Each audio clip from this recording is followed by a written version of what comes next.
लिखा है देखो, the nucleus of the bacterial cell, bacteria के सेल के न्यूक्लियस के बारे में कुछ बता रहे हैं। The nucleus of the bacterial cell is not well organised like the cells of the multi cellular organism. यानी कि कह रहे हैं कि जो न्यूक्लियस बैक्टीरिया के सेल में पाया जाएगा वो उतने अच्छे से ऑर्गेनाइज नहीं होता है जितना मल्टी सेलुलर ऑर्गेनिज्म में होता है। समझ रहे हो? इसके पीछे एक रीज़न ये भी हो सकता है। अभी देखो पूरा क्लियर नहीं, सिर्फ तुम लोग का ध्यान इधर खींचने के लिए ऐसा कर रहे हैं। मान लेते हैं कि हमारे पास एक सिंगल सेल है, ये बैक्टीरिया जो है सिंगल सेल होता है, और हमारे पास एक मल्टी सेलुलर कोई भी चीज़ है, ठीक ठीक बोलो हाँ ये है, ठीक। तो इसके बीच में जो न्यूक्लियस यहाँ पे इसमें पाया जाएगा, यहाँ पाया जाएगा, यहाँ ठीक है, और इसमें यहाँ पे पाया जाएगा। तो ये वाला जो बीच में होगा इसके ज़्यादा सेफ होगा या फिर ये वाला ज़्यादा सेफ होगा? ये वाला ज़्यादा सेफ होगा, ज़्यादा नहीं गिरा हुआ है, वो बढ़िया कसा हुआ होगा। कोई इस पर ठोकर अगर मान लो लगती है तो बीच वाले का असर इतना ज़्यादा नहीं आएगा, और ये क्या होगा, डरा डरा सहमा सहमा सा होगा, है ना। तो ये एक पॉइंट याद करने के लिए, थोड़ा समझने के लिए कि फोकस इधर लेके आओ। आगे लिखा है there is no nuclear membrane. बोला है कि बैक्टीरियल सेल का जो न्यूक्लियस होता है उसकी कोई मेम्ब्रेन नहीं होती है, ठीक। अब एक चीज़ जरा ध्यान समझो, ये बैक्टीरियल सेल थोड़ी सी बड़ी बना रहे हैं, पीछे वालों को क्लियर देखिए, पीछे वाला दिख रहा है ना, दिखे तो मन में आपको देखना। और ये बना हुआ है न्यूक्लियस, क्या बना हुआ है न्यूक्लियस। इसकी कोई दीवार तुम बता सकते हो कहाँ पे शुरू कहाँ पे खत्म? क्योंकि देखो ये धुंधला धुंधला यहाँ पर भी दिख रहा है, धुंधला धुंधला यहाँ, ऐसे होता है न्यूक्लियस इसका, समझ रहे हो? प्रॉपर उसमें एक न्यूक्लियर मेम्ब्रेन, आगे बोलो,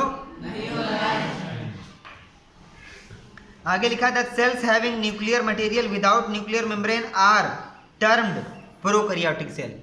वो सेल्स जिनमें न्यूक्लियर मेम्ब्रेन एब्सेंट होगी उनका नाम बताओ।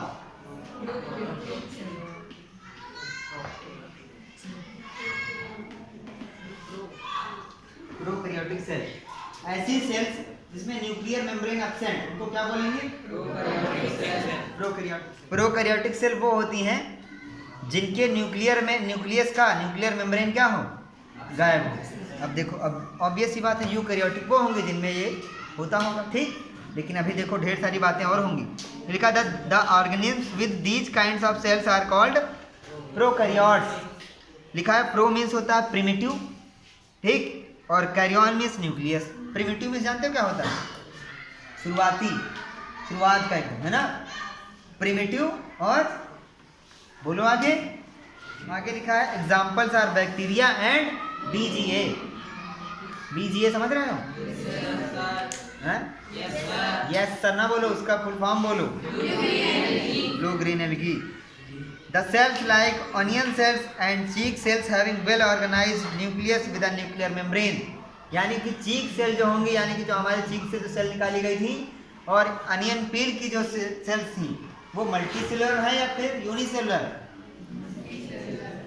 अरे ये क्या पूछ लिया? जो हम लोगों के चीक से जो सेल निकाल करके जो एक्सपेरिमेंट अभी शुरुआत में करके आए थे उसमें एक सेल निकाली थी कि कई सारी? जो हम लोगों ने अनियन का एक्सपेरिमेंट किया था कि अनियन की स्किन निकाला था, है ना, उसको जो है डुबाया था उसमें, फिर उसको हमने माइक्रोस्कोप में देखा था, उसमें कई सेल दिखी थी कि एक? कई। तो वो मल्टी सेलुलर है कि यूनी? तो यही तो पूछ रहे हैं। तो यानी कि इन्होंने बोला है कि अनियन सेल और चीक सेल में जो न्यूक्लियर मेम्ब्रेन होगी वो कैसी होगी? Well organised. रैली में आए हैं, अभी बाद में पूड़ी समोसा मिलेगा, हर बात पे कह रहे हैं अमर रहें। आगे लिखा है all organisms other than bacteria and BGA are called eukaryote. यानी कि बैक्टीरिया को छोड़ दो और बीजीए को छोड़ दो, इसके अलावा जितने भी होते हैं सब क्या होते हैं? यूकैरियोट्स में यू का मतलब होता है ट्रू और कैरियन का मतलब होता है न्यूक्लियस। अब एक क्वेश्चन इसमें और बनेगा कि प्रोकैरियोटिक में, अच्छा ये पूछेंगे कि किसमें कौन से ऐसे ऑर्गेनिजम्स होते हैं जिनमें ट्रू न्यूक्लियस पाया जाता है? तुम कहोगे ये कौन सा वर्ड कि सत्य न्यूक्लियस भी किसी में पाया जाता है? हिंदी बोलते हैं इसको सत्य केंद्रक। तो क्या असत्य केंद्रक भी कुछ होता है? होता है, दिखावा, न्यूक्लियस के नाम पे धोखा कौन करता है? Prokaryotic cell. तो प्रोकैरियोटिक सेल्स कौन सी होती हैं? बैक्टीरिया और,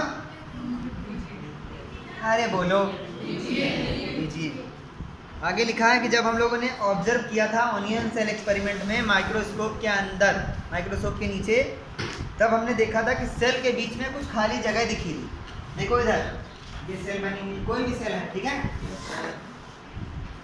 नहीं कोई भी नहीं, चीक सेल मानते हैं हम लोग, वही एक्सपेरिमेंट मानते हैं वो वाले, ठीक। ये इसका न्यूक्लियस है, ठीक, और यहाँ पे ऐसे एक खाली जगह दिखी हुई, क्या दिखी? इसमें कुछ नहीं होगा, बस एक खाली जगह है, ठीक। इसी का नाम इन्होंने क्या दिया है? क्या बोला है? वैक्यूल। वैक्यूल खाली जगह को बोलते हैं।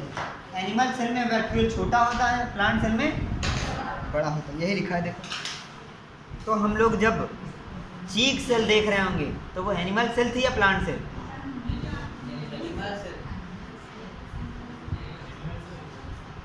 अभी कोई प्लांट तो बोला था, आई थी ना, कोई तो प्लांट बोला था। चीक मतलब अपने तुमने अंदर ही गाल से निकाल करके सेल्स देखा। गलती जो है तुम्हारी, गलती ना तोड़ दें हम।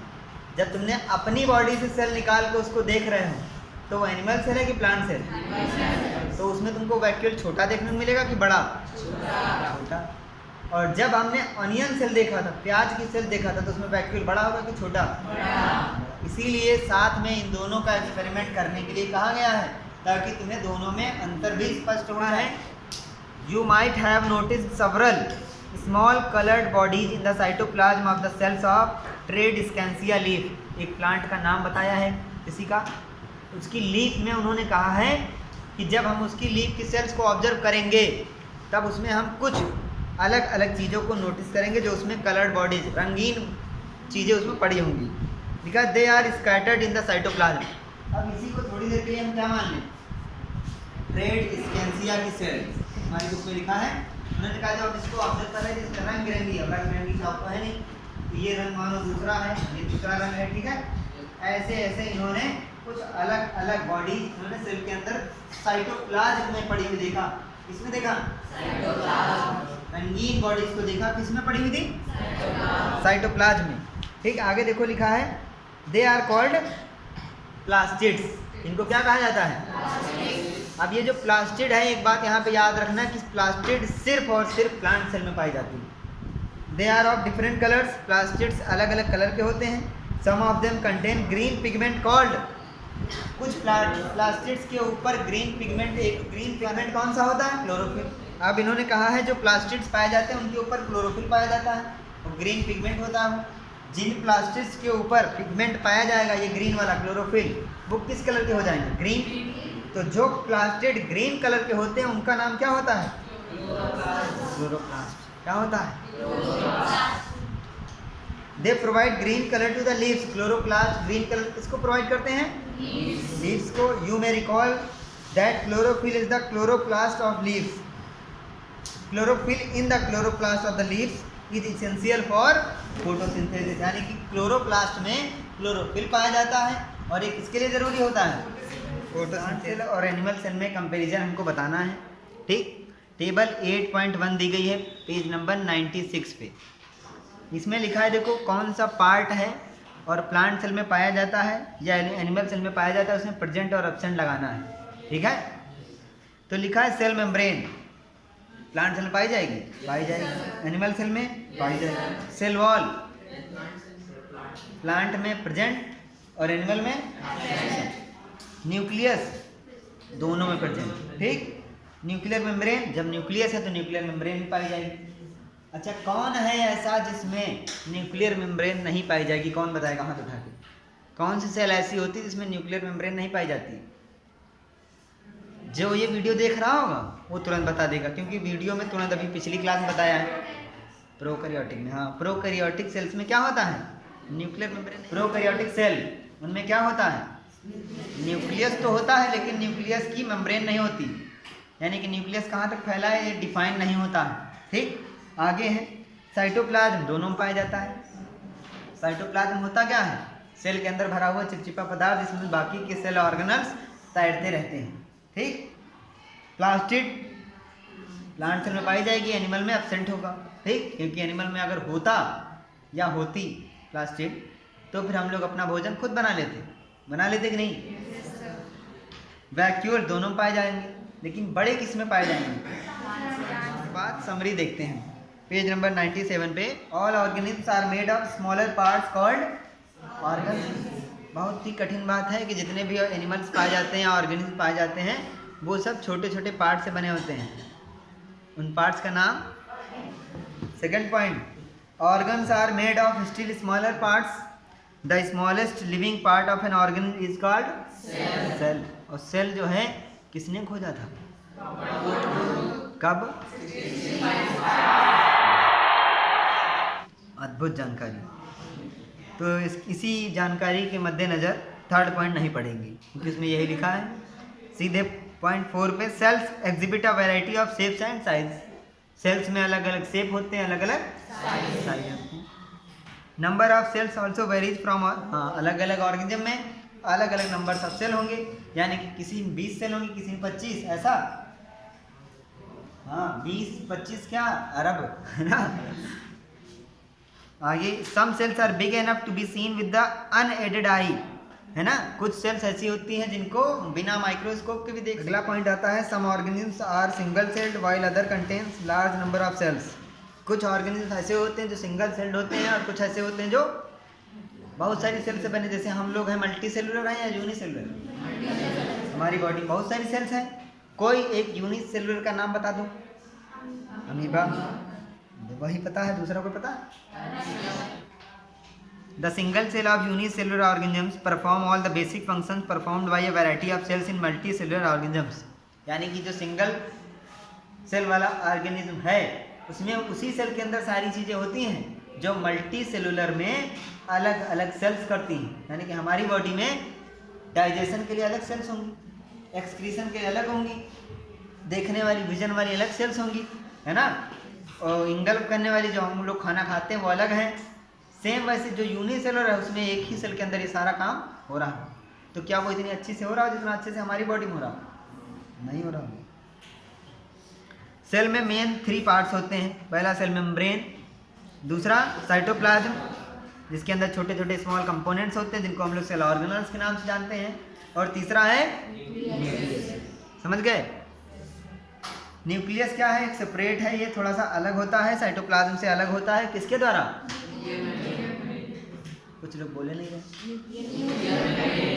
हाँ, बहुत बढ़िया। अगला है cells without well organised nucleus. जिन सेल्स में न्यूक्लियर मेम्ब्रेन नहीं पाई जाएगी, यानी कि जिनका न्यूक्लियस पता नहीं कि कहाँ पे शुरू कहाँ पे खत्म, उन सेल्स का नाम बताओ। बोल नहीं पा रहे हो कि बोलना नहीं चाह रहे हो? Prokaryotic cells. अगला है plant cells differ from animal cells in having an additional layer. Plant cells animal cell से अलग होती हैं, थोड़ा सा डिफरेंस होती हैं। कैसे? क्योंकि उनमें एक अलग एडिशनल लेयर पाई जाती है जिसका नाम क्या होता है? Cell wall. अगला है coloured bodies called plastids are found in the plant cells only. कुछ रंगीन कलर की बॉडीज पाई जाती हैं जिनका नाम क्या होता है? और ये सिर्फ किस में पाई जाएंगी? ये किस कलर की होती हैं? कभी जैसे बताए नहीं, मोस्टली ग्रीन होती है। एनसीईआरटी की एक लाइन है हमेशा, जैसे उस दिन बताया था कि एक पर्पल कलर का भी तो प्लांट होता है, तो वही कहानी याद कर लो। अगला है coloured bodies called plastids are found in the plant cells only. Green plastids containing chlorophyll are called. जिन प्लास्टिड में ग्रीन कलर पाया जाएगा, ठीक, उनको क्या बोलेंगे? हाँ, उनके अंदर क्या पाया जाएगा? Plant cell has a big central vacuole unlike a number of small vacuoles in animal cell. Plant cell में कह रहे हैं कि एक बड़ा सेंट्रल वैक्यूल होता है, जबकि एनिमल सेल में क्या होते हैं? कई सारे छोटे छोटे वैक्यूल्स होते हैं, ठीक।